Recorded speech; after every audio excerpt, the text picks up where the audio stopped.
it's Dominique Flux, and today we are doing a jewelry review on Megan Fox's and Machine Gun Kelly's new engagement ring. I am so stoked because this is one of the first engagement rings that I've seen in a long time from celebrities that I absolutely love. We're going to go into the breakdown of every little aspect and every little detail about this engagement ring and the symbolism behind it.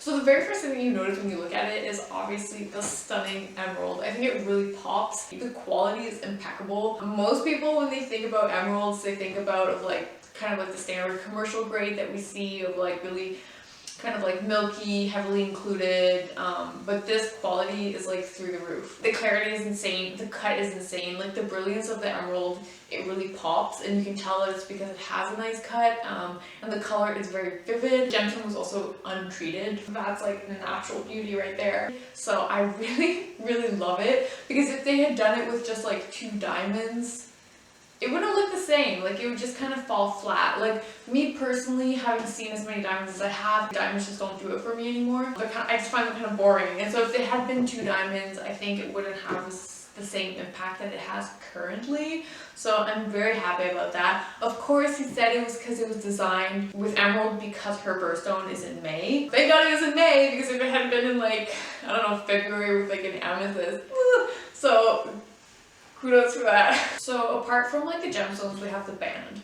And the band was supposed to be designed in kind of like branches or thorns.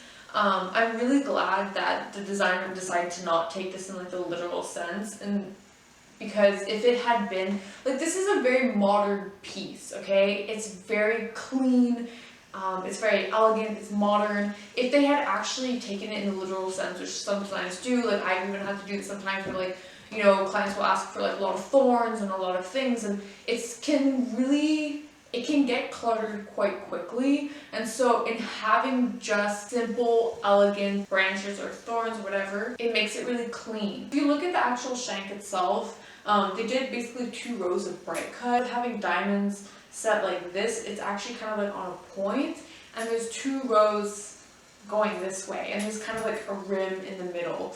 They did like basically the same thing. They made like a split shank, channel setting on both sides, and the reason why I like this so much is because today everybody wants pave, and the reason they want pave is because it's designed in a way so that you see as little metal as possible and as much diamond as possible. And so in seeing so much diamond and so little metal, I find that a lot of times you lose the actual shape of the ring. And so it's not important when you have things like, you know, like the standard designs, like a halo engagement ring, whatever. But when you have rings that have more like movement, like this one, that has more movement, that has more flow in it, if you have pave, you will lose the flow of the metal, and it just becomes diamonds and it's hard to see. But in having this bright cut is basically like when there's 2 rows of metal and in between it is diamonds. And so in having these rows, you're able to actually see the flow of the metal. You're actually able to see the flow of the piece itself. So the rings as well, not only do they have like the diamond pave along the shank, but they also have hidden halos. So they have 2 rows of hidden halos, and I really like this because this is where they added a little bit more elements of like the thorn aspect. And so if you actually look on like the 2nd row, there's like a slight little like point like this to emphasize thorns. So I thought that was really cool. I thought it was like really cool, kind of like one of those like little secret touches that like only you know it's there, and kind of like ties everything back in together without it having to have been, like I said earlier, like on the shank and it kind of just becoming messy. So, and just anytime you have like hidden halos, it always just adds like that extra level of kind of like luxury, because it's like extra gemstones that don't really need to be there, you know what I mean? They're only there if you look from the side, which most people don't. So you know what I'm saying? It's just like pourquoi pas.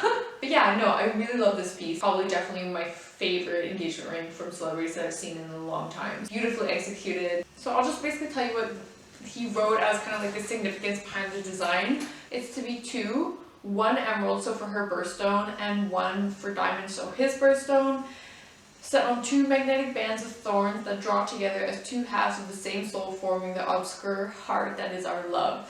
So that's very cute. So basically the 2 pear-shaped gemstones are supposed to look kind of like a heart shaped. Honestly, when I originally like first looked at the ring, I kind of thought they were snakes.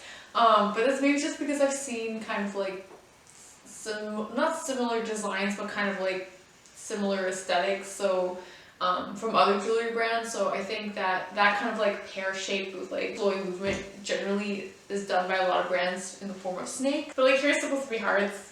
I guess it can be basically anything you want. Art is art, so it doesn't have to be like concrete. The second thing that I thought of when I looked at this ring was that it reminded me of Ariana Grande's engagement ring. So she had basically a diamond set with a pearl. So I don't know if it was kind of inspired by this. Maybe it's just like a coincidence that they kind of just both came out within like the last year. I wasn't a fan of hers. I wasn't a fan. Maybe it's just because I'm not a fan of pearls, but I think the main focus, like for me, the problem would be is that even numbers are generally unpleasing to the eye. Like anything in design, when it comes to like art, when it comes to interior design, like anything, you always want to have an odd number. So you want to have like 1 center stone or 3 or 5. You don't want to have 2 or 4 just because it doesn't look right when you're looking at it. And I find that that is a huge problem for clients who do choose going for like even paired engagement rings. They always get sick of them. However, this ring, I like weirdly like it. And the thing is that like I did a poll on like, you know, who liked the ring or not on Instagram. A lot of you guys didn't like it. I think like more than 50% of you guys didn't like the ring, but I gotta be honest, I think it's super well executed. It's one of the first engagement rings, especially for celebrities, that I like really go like, wow. Like it is impressive. I feel like if I had like an unlimited budget to make whatever I want, I would go like all out. Like I'm not going for like this modest thing, you know what I'm saying? It's gonna be like big and eccentric. And that's why I'm always so disappointed by like all of these celebrities' engagement rings, because they just kind of fall flat, but this one does not. So props. And I found it really funny.